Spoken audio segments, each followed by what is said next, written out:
Hello everyone, I am Santosh. Today we are going to discuss the very important topic in data structures, that is about postfix notations ಅಥವಾ postfix expressions ಅಂತಾನು ಕರಿತೀವಿ. Already we have learnt infix expressions ಅಥವಾ infix notations, prefix notations ಮತ್ತು let us see what is a postfix notation. Prefix notation ಗೆ polish notations ಅಂತ ಕರೀತಾರೆ.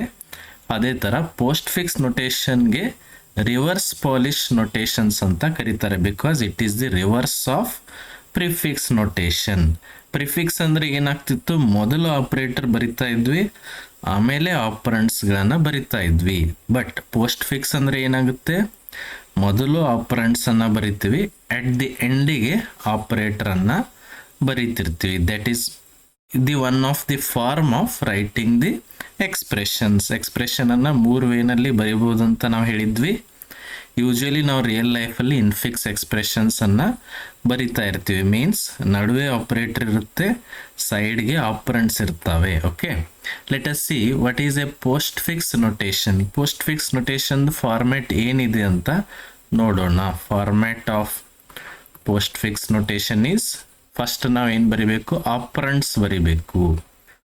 ಎರಡಾದ್ರೂ operant ಬೇಕೇ ಬೇಕು ಒಂದು ಆಪರೇಷನ್ ಆಗ್ಬೇಕಂದ್ರೆ. ಅದಕ್ಕೆ first operand and second operand. ಅದಾದ ನಂತರ ನೆಕ್ಸ್ಟ್ಗೆ ನಾವೇನು ಬರಿತೀವಿ, ಆಪರೇಟರ್ ಬರಿತೀವಿ. Okay, this is the format of writing postfix notations. ಇದಕ್ಕೊಂದು ಸಿಂಪಲ್ ಎಕ್ಸಾಂಪಲ್ ಕೊಡೋದಾದ್ರೆ, ಮೊದಲು ಎರಡು ಆಪರೆಂಟ್ ಬರಿಬೇಕು, ಎ ಬಿ ಅಂತ ಎರಡು ಆಪರೆಂಟ್ ಬರೆದಿದ್ದೀನಿ. ಅಟ್ ದಿ ಎಂಡಿಗೆ ಒಂದು ಆಪರೇಟರ್ ಬರಿಬೇಕು. This is what simple postfix notation. ಅಥವಾ ನ್ಯೂಮರಿಕಲ್ ವ್ಯಾಲ್ಯೂ ತಗೊಳ್ಳೋದಾದ್ರೆ 5 3 ಪ್ಲಸ್ ಅಂತ ಬರೆದಿದ್ದೀನಿ. This is what very simple postfix notation. ಹಂಗಂದ್ರೆ ವಾಟ್ ದಿಸ್ ಈಸ್ ಆಕ್ಚುಲಿ, ಇಲ್ಲಿ ಏನಾಗುತ್ತೆ, I will write here in postfix notations the operator comes last. The operator comes last. ಲಾಸ್ಟಿಗೆ ನಾವು operator ಬರೀಬೇಕು. Prefix ಅಲ್ಲಿ ಏನ್ ಮಾಡ್ತಿದ್ರಿ, ಮೊದಲು ಆಪರೇಟರ್ ಬರೀತಿದ್ರಿ. ಇನ್ಫಿಕ್ಸ್ ಅಲ್ಲಿ ಏನ್ ಮಾಡ್ತೀರಿ, ಮಿಡಲ್ಗೆ ಆಪರೇಟರ್ ಬರೀತೀರಿ. Okay, and here there is no need of brackets. ಇಲ್ಲಿ ಬ್ರಾಕೆಟ್ಸ್ಗಳ ಅವಶ್ಯಕತೆನೇ ಇಲ್ಲ. ಬ್ರಾಕೆಟ್ಸ್ ಹೇಗೆ ಅವಾಯ್ಡ್ ಮಾಡ್ಬೋದು ಅಂತ ನಾನು ನೆಕ್ಸ್ಟ್ ತೋರಿಸ್ಕೊಡ್ತೀನಿ. Okay, here no need of brackets, no need of brackets. But infix ಅಲ್ಲಿ ನೀವು ಆರ್ಡರ್ ಆಫ್ ಆಪರೇಷನ್ ಅನ್ನ ಚೇಂಜ್ ಮಾಡೋರಿದ್ರೆ ಅಂದ್ರೆ ಅಲ್ಲಿ ಬ್ರಾಕೆಟ್ ಯೂಸ್ ಮಾಡಬೇಕು ಅಂಡ್ ಬಾದ್ಮಾಸ್ ರೂಲ್ ಕೂಡ ಅಪ್ಲೈ ಮಾಡಬೇಕು. ಓಕೆ, ಬಟ್ ಇಲ್ಲಿ no need of brackets and no need of priority also. Without that you can easily, or machine can easily calculate. Okay, the structure of no need of brackets, but the structure of postfix itself determines the order of operations.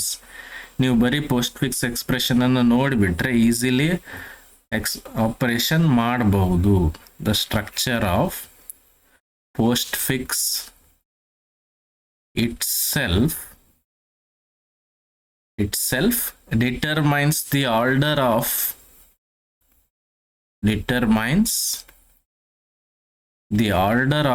operation.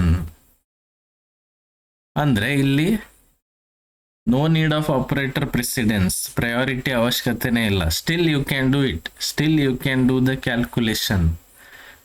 Priority ಇದ್ರೆ ಮಷೀನ್ಗೆ difficult ಆಗುತ್ತೆ. ಅದಕ್ಕೆ machine ಏನ್ ಮಾಡುತ್ತೆ, post fix notations ಅನ್ನ use ಮಾಡ್ಕೊಳ್ಳುತ್ತೆ. Okay, and where this is used, usually all operations are all calculations done by machine is done through prefix or postfix. Infix ಅದಕ್ಕೆ ಗೊತ್ತಾಗೋದೇ ಇಲ್ಲ, ಬಿಕಾಸ್ ಇನ್ಫಿಕ್ಸ್ ಅಲ್ಲಿ ಸಮ್ ರೂಲ್ಸ್ ಅಪ್ಲೈ ಮಾಡ್ಕೋಬೇಕು and brackets ಇದ್ರೆ difficult ಆಗುತ್ತೆ. But prefix postfix notations are very easy to evaluate. Okay, it is used in compilers and calculators. Almost all calculators use this kind of notations. Okay, ಏನಾದರೂ calculation ಮಾಡಬೇಕಂದ್ರೆ infix expression ಇದ್ದಿದ್ದು ಪೋಸ್ಟ್ ಫಿಕ್ಸ್ಗೆ convert ಮಾಡಿ ಆಮೇಲೆ evaluation automatically ಈಸಿಯಾಗಿ evaluation ಮಾಡೋಕ್ಕೆ ಆಗುತ್ತೆ. Okay, let us see how to evaluate. Very simple ವೇನಲ್ಲಿ ಹೆಂಗೆ ಇವ್ಯಾಲ್ಯೂಯೇಟ್ ಮಾಡ್ಬೋದು ಅಂತ ನೋಡೋಣ. ಫಾರ್ ಎಕ್ಸಾಂಪಲ್, ಒಂದು ನಾನು ಪೋಸ್ಟ್ ಫಿಕ್ಸ್ ಎಕ್ಸ್ಪ್ರೆಷನ್ ಬರಿತೀನಿ. 2, 3 ಪ್ಲಸ್ ಅಂತ ಬರೆದಿದ್ದೀನಿ. What is the answer? 2, 3 plus ಅಂದ್ರೇನು? 2 ಆಪರೆಂಟ್ ಬರೆದಿದ್ದೀರಿ, ನೆಕ್ಸ್ಟ್ ಆಪರೇಟರ್ ಬರೆದಿದ್ದೀರಿ. This is what postfix notation. Answer ಏನಿದು? ಇದರ ಅರ್ಥ ಏನು? 2 + 3 you got 5. Got it? Simple. ಅಥವಾ ಇನ್ನೊಂದು ಎಕ್ಸಾಂಪಲ್ ಬರಿತೀನಿ, try to answer. 5, 3, 2 star plus. ಈಗ ಹೇಳ್ರಿ, what is the result of this? ಯಾವಾಗಲೂ ನೀವು ಪೋಸ್ಟ್ ಫಿಕ್ಸ್ ನೊಟೇಷನ್ನ ಇವ್ಯಾಲ್ಯೂಯೇಟ್ ಮಾಡೋರಿದ್ರಿ ಅಂದರೆ ಫಸ್ಟ್ ಏನು ಮಾಡಬೇಕು? Where is the operator? Operator ಎಲ್ಲಿದೆ ಅಂತ ನೋಡ್ಕೊಳ್ಳಿ. ಆ ಆಪರೇಟರ್ ಹಿಂದ್ಗಡೆ 2 ಆಪರೆಂಟ್ಸ್ ಇದಾವೇನೋ ಅಂತ ಚೆಕ್ ಮಾಡಬೇಕು. ಇದ್ರೆ ಅದು ಪೋಸ್ಟ್ ಫಿಕ್ಸ್ ನೊಟೇಷನ್.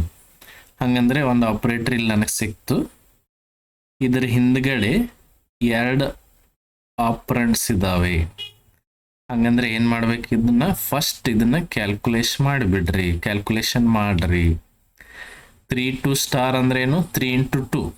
3 × 2 ಮೀನ್ಸ್ 6. ಈಗ ಏನಾಯ್ತು? 5, 6 ಪ್ಲಸ್ 3 × 2 ಮಾಡಿ ಅದ್ರ ಜಾಗದಲ್ಲಿ 6 ಅನ್ನ ಹಾಕಿದ್ದೀನಿ. ಈಗ again you have postfix expression. 5, 6 plus ಅಂದ್ರೇನು? 5 + 6 you got 11. This is the answer. Okay, ಇದೇ ತರ ಇನ್ನೊಂದು ಎಕ್ಸಾಂಪಲ್ ನೋಡೋಣ. Try to answer. 4, 2 + 3 - ಈಗ ನೀವೇನ್ ಮಾಡಬೇಕು? ಮೊದಲು ಫಸ್ಟ್ ಆಪರೇಟರ್ ಹುಡುಕ್ಯಾಡ್ರಿ. ಇದರಲ್ಲಿ ಎಲ್ಲಿದೆ ಆಪರೇಟರ್ ಚೆಕ್ ಮಾಡ್ರಿ. Find the operator. ಅದ್ರ ಹಿಂದ್ಗಡೆ 2 ಆಪರೇಟರ್ ಇದಾವೇನೋ ಅಂತ ನೋಡ್ಕೊಳ್ಳಿ. ಇದ್ರೆ ಅದರ ಅರ್ಥ ಏನು? ಅದು postfix notation. Whether it is there? Yes, ಇಲ್ಲಿ ನಮ್ಗೆ ಸಿಕ್ ನೋಡ್ರಿ, ಒಂದು ಆಪರೇಟರ್ ಇದೆ, ಅದ್ರ ಹಿಂದ್ಗಡೆ 2 ಆಪರೆಂಟ್ಸ್ ಇದಾವೆ. ಇದರ ಅರ್ಥ ಏನು? ಇದು post fix notation. Evaluate it. 4, 2 plus ಅಂದ್ರೇನು? 4 + 2 ಯು ಗಾಟ್ 6. ಅದ್ರ ಜಾಗದಲ್ಲಿ 6 ಇಟ್ಟಿದ್ದೀನಿ. ಆಮೇಲೆ 3 - ವಾಟ್ ಈಸ್ ದ ಆನ್ಸರ್? 6, 3 - ಅಂದ್ರೇನು? 6 - 3. Answer is 3. Easy. Got it? Very simple. ಈ ಥರ ಇವ್ಯಾಲ್ಯೂಯೇಟ್ ಮಾಡೋಕ್ಕೆ ಭಾಳ ಈಸಿ ಆಗುತ್ತೆ. ಮೊದಲು ನೀವು ಏನು ಮಾಡಬೇಕು? You find an operator. ಮೊದಲು ಆಪರೇಟರ್ ಎಲ್ಲಿದೆ ಅಂತ ಹುಡುಕಬೇಕು. And check if it is preceded by 2 operands. ಅಂದರೆ ಅದ್ರ ಹಿಂದ್ಗಡೆ 2 ಆಪರೆಂಟ್ಸ್ ಇದಾವೆ ಇಲ್ಲೋ ಅಂತ ನೋಡಬೇಕು. ಇದ್ರೆ ಇವ್ಯಾಲ್ಯೂಯೇಟ್ ಇಟ್. ಅದನ್ನ ಇವ್ಯಾಲ್ಯೂಯೇಟ್ ಮಾಡಿ ಅದರ ಜಾಗದಲ್ಲಿ ರಿಸಲ್ಟ್ ಇಡಬೇಕು. ಆಮೇಲೆ continue the process. Got it? This is what postfix notation or evaluating simple postfix notations. ಯಾವಾಗ ಕಾಂಪ್ಲೆಕ್ಸ್ ಅಥವಾ ಲಾರ್ಜರ್ ನೊಟೇಷನ್ಸ್ ನಾವು ಬರಿತೀವಿ ಅವಾಗ ಇದು ಡಿಫಿಕಲ್ಟ್ ಆಗುತ್ತೆ. ಓಕೆ, ಆಮೇಲೆ ಅದನ್ನ ಹೌ ಟು ಸಾಲ್ವ್ ಇಟ್ ಅಂತ ನಾವು ನೆಕ್ಸ್ಟ್ ನೋಡೋಣ. ಈಗ ನಾನು ಸಿಂಪಲ್ ಆಗಿ ಒಂದು ಇನ್ಫಿಕ್ಸ್ ಎಕ್ಸ್ಪ್ರೆಷನ್ ಅನ್ನ ಪ್ರಿಫಿಕ್ಸ್ ಅಥವಾ ಪೋಸ್ಟ್ ಫಿಕ್ಸ್ಗೆ ಹೆಂಗೆ ಕನ್ವರ್ಟ್ ಮಾಡೋದು ಅಂತ ತೋರಿಸ್ತೀನಿ. Okay, let us convert an infix expression to postfix and prefix. For example, first I will write an infix expression. Infix expression ಬರೆಯೋಣ. ನೋಡ್ರಿ, ಇಲ್ಲಿ ಬ್ರಾಕೆಟ್ಸ್ ಯೂಸ್ ಮಾಡ್ತೀನಿ. a + b whole bracket star c. ಇದು ಒಂದು infix expression. ಇದನ್ನ ನಾವೀಗ ಏನು ಮಾಡಬೇಕು? ಪ್ರಿಫಿಕ್ಸ್ ಆ್ಯಂಡ್ ಪೋಸ್ಟ್ ಫಿಕ್ಸ್ಗೆ ಕನ್ವರ್ಟ್ ಮಾಡಬೇಕು. Okay, let us see whether it is a infix expression. Yes, because ಇಲ್ಲಿ ಇದು ಒಂದು ಆಪರೆಂಡ್ ಆಗುತ್ತೆ, ಇದು ಒಂದು ಆಪರೆಂಡ್ ಆಗುತ್ತೆ. Got it? ಹಂಗಂದ್ರೆ ಇದಕ್ಕೊಂದು ಹೆಸರು ಇಟ್ಕೊಳ್ಳಿ. ಇದಕ್ಕೆ ನಾ T1 ಅಂತ ಹೆಸರಿಡ್ತೀನಿ, ಇದಕ್ಕೆ T2 ಅಂತ ಹೆಸರಿಡ್ತೀನಿ. ಈಗ ಇದನ್ನ ಪ್ರಿಫಿಕ್ಸ್ಗೆ ಮೊದಲು ಕನ್ವರ್ಟ್ ಮಾಡ್ರಿ. ಪ್ರಿಫಿಕ್ಸ್ ಅಂದ್ರೆ ಏನು? ಮೊದಲು ಆಪರೇಟರ್ ಬರೀಬೇಕು. ಆಪರೇಟರ್ ಯಾವ್ದಿದೆ? ಸ್ಟಾರ್ ಇದೆ. ಆಮೇಲೆ ಆಪರೆಂಡ್ಸ್ ಬರೀಬೇಕು. 2 ಆಪರೆಂಡ್ ಯಾವ್ಯಾವ ಇದಾವೆ? T1 T2. Got it? T1 ಜಾಗದಲ್ಲಿ A+B ಅಂತ ಇದೆ. ಇದನ್ನ ಸ್ಟಾರ್ ಆಸ್ ಇಟ್ ಈಸ್ ಇಡ್ರಿ. A+B ಅಂದ್ರೇನು? ಅದು ಇನ್ಫಿಕ್ಸ್ ಇದೆ. ಅದನ್ನು ನೀವೇನ್ ಮಾಡ್ಬೇಕೀಗ ಈ ಜಾಗದಲ್ಲಿ ಅದನ್ನು ಏನ್ ಮಾಡಬೇಕು? ಪ್ರಿಫಿಕ್ಸ್ಗೆ ಕನ್ವರ್ಟ್ ಮಾಡಬೇಕು. ಪ್ರಿಫಿಕ್ಸ್ಗೆ ಹೆಂಗ್ ಕನ್ವರ್ಟ್ ಮಾಡ್ತೀರಿ? A+B ಇದ್ದಿದ್ದು +AB. ಓಕೆ.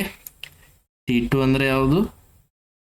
T2 ಜಾಗದಲ್ಲಿ T2 ವ್ಯಾಲ್ಯೂನ ಇಟ್ಬಿಡ್ರಿ. This is what? Prefix of infix notation. A+B whole square, whole bracket star C. ಇದು ಇನ್ಫಿಕ್ಸ್ ಇದ್ದಿದ್ದು ಪ್ರಿಫಿಕ್ಸ್ಗೆ ನಾವು ಕನ್ವರ್ಟ್ ಮಾಡಿದ್ವಿ. ಗೊತ್ತಾಯ್ತಾ? ಈಸಿ. ಇದೇ ಇನ್ಫಿಕ್ಸ್ ಅನ್ನ ಪೋಸ್ಟ್ ಫಿಕ್ಸ್ಗೆ ಕನ್ವರ್ಟ್ ಮಾಡೋಣ. ಫಾರ್ ಎಕ್ಸಾಂಪಲ್ ಅದನ್ನೇ ನಾನು ಮತ್ತೆ ಇನ್ಫಿಕ್ಸ್ ತಗೋತೀನಿ. ಇನ್ಫಿಕ್ಸ್ A+B ಸ್ಟಾರ್ C. ಓಕೆ. ಇದನ್ನ ಪೋಸ್ಟ್ ಫಿಕ್ಸ್ಗೆ ಹೆಂಗ್ ಮಾಡೋದು? Just observe. Post fix conversion ಮಾಡೋಣ. ಫಸ್ಟ್ ಇದನ್ನು ನೋಡಿ, ಇದು ಇನ್ಫಿಕ್ಸ್ ಹೌದು ಅಲ್ಲೋ ಚೆಕ್ ಮಾಡ್ರಿ. ಇದೊಂದು ಪಾರ್ಟ್ ಇದೆ, ನಡುವೆ ಆಪರೇಟರ್ ಇದೆ, ಇದೊಂದು ಪಾರ್ಟ್ ಇದೆ, ಅಂದ್ರೆ ಇದು ಇನ್ಫಿಕ್ಸ್. ಇದಕ್ಕೆ ಒಂದು ಹೆಸರು ಕೊಡ್ರಿ T1, ಇದಕ್ಕೂ ಒಂದು ಹೆಸರು ಕೊಡ್ರಿ T2. ಅಂದ್ರೆ T1 ಸ್ಟಾರ್ T2 ಆಯ್ತಾ? ಎಸ್. ಈಗ ಇದನ್ನ ಪೋಸ್ಟ್ ಫಿಕ್ಸ್ಗೆ ಕನ್ವರ್ಟ್ ಮಾಡ್ರಿ. ಪೋಸ್ಟ್ ಫಿಕ್ಸ್ ಅಂದ್ರೇನು? ಮೊದಲು ಫಸ್ಟ್ ಆಪರೆಂಡ್, ಆಮೇಲೆ ನೆಕ್ಸ್ಟ್ ಆಪರೆಂಡ್, ಆಮೇಲೆ ಆಪರೇಟರ್ ಸ್ಟಾರ್. Got it? ಈಗ ಅದರ ಪ್ಲೇಸ್ ಅಲ್ಲಿ ಕರೆಕ್ಟ್ ಆಗಿ ವ್ಯಾಲ್ಯೂಸ್ ಗಳನ್ನ ಪ್ಲೇಸ್ ಮಾಡ್ರಿ. T1 ಅಂದ್ರೆ ಏನಿದೆ? A+B ಇದೆ. A+B ನ ಮತ್ತೆ ನೀವೇನ್ ಮಾಡ್ಬೇಕು? ಪೋಸ್ಟ್ ಫಿಕ್ಸ್ಗೆ ಕನ್ವರ್ಟ್ ಮಾಡಬೇಕು. ಅಂದ್ರೆ ಏನ್ ಬರಿಬೇಕು? AB ಪ್ಲಸ್ ಅಂತ ಬರಿಬೇಕು. Because A+B is infix. ಅದನ್ನ ಪೋಸ್ಟ್ ಫಿಕ್ಸ್ ಕನ್ವರ್ಟ್ ಮಾಡಿದ್ರೆ ಎಸ್. ನೆಕ್ಸ್ಟ್ T2 ಅಂದ್ರೆ ಯಾವ್ದಿದೆ? C ಆಸ್ ಇಟ್ ಈಸ್ ಇಡ್ರಿ. Next star. Got it? This is what? Postfix of the given infix expression. ಇದನ್ನ ಬಿಟ್ಟು ಇನ್ನೂ ಡಿಫಿಕಲ್ಟ್ ಎಕ್ಸಾಂಪಲ್ಸ್ ಅನ್ನ upcoming days ಅಲ್ಲಿ ನಾವು ಸಾಲ್ವ್ ಮಾಡ್ತಾ ಹೋಗೋಣ. Okay.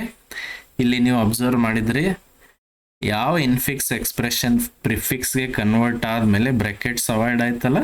You can see brackets are removed. Brackets remove ಆದ್ರೆ ಕ್ಯಾಲ್ಕುಲೇಷನ್ ಮಾಡಕ್ ಬಹಳ ಈಸಿ ಆಗುತ್ತೆ ಮಷೀನ್ಗೆ. Yes. Otherwise machine cannot decide which one to calculate. ಅದಕ್ಕೆ ದಿಸ್ ಇಸ್ ವೆರಿ ಇಂಪಾರ್ಟೆಂಟ್. ಅದಕ್ಕೆ ಮಷೀನ್ ಏನ್ ಮಾಡುತ್ತೆ? ಇನ್ಫಿಕ್ಸ್ ಇದ್ದದನ್ನ ಪ್ರಿಫಿಕ್ಸ್ ಅಥವಾ ಪೋಸ್ಟ್ ಫಿಕ್ಸ್ಗೆ ಕನ್ವರ್ಟ್ ಮಾಡಿ ಇವ್ಯಾಲ್ಯೂಯೇಷನ್ ಮಾಡುತ್ತೆ. So that no need of checking through the priority or brackets. Brackets ಇದ್ರೆ ಫಸ್ಟ್ ಪ್ರಿಫರೆನ್ಸ್ ಯಾವುದಕ್ಕೆ ಕೊಡಬೇಕು, ಇದೆಲ್ಲ ಸ್ವಲ್ಪ ಡಿಫಿಕಲ್ಟ್ ಆಗುತ್ತೆ. Brackets are removed. You can see this is very important part. ಇದು ನಿಮ್ಗೆ ಗೊತ್ತಿರಬೇಕು. Okay. That's why conversion is important. Machine converts the given infix. ನಾವೇನು ಇನ್ಫಿಕ್ಸ್ ಬರಿತೀವಿ ಅದನ್ನ ಪ್ರಿಫಿಕ್ಸ್ ಅಥವಾ ಪೋಸ್ಟ್ ಫಿಕ್ಸ್ಗೆ ಕನ್ವರ್ಟ್ ಮಾಡಿ ಮಷೀನ್ ವರ್ಕೌಟ್ ಮಾಡುತ್ತೆ. Okay. Got it? If you have any questions you can comment. Thank you.